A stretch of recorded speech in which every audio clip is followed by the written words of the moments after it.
Magandang araw. Ako si Almea Marie Mendez de Rama ng Grade 7 Einstein. At ito po ang aking monologo bilang si Ibong Adarna.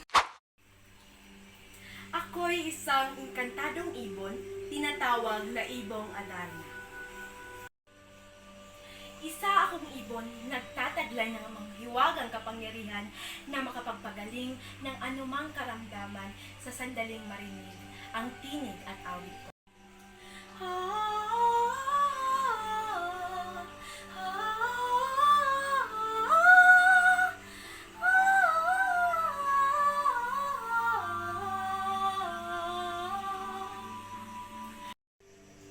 Ako ay nakatira sa puno ng Piedras Platas na makikita sa bundok Tabor. Ang matatakpan ng aking dumi ay magiging bato, katulad sa nangyari kay Don Diego at Don Pedro.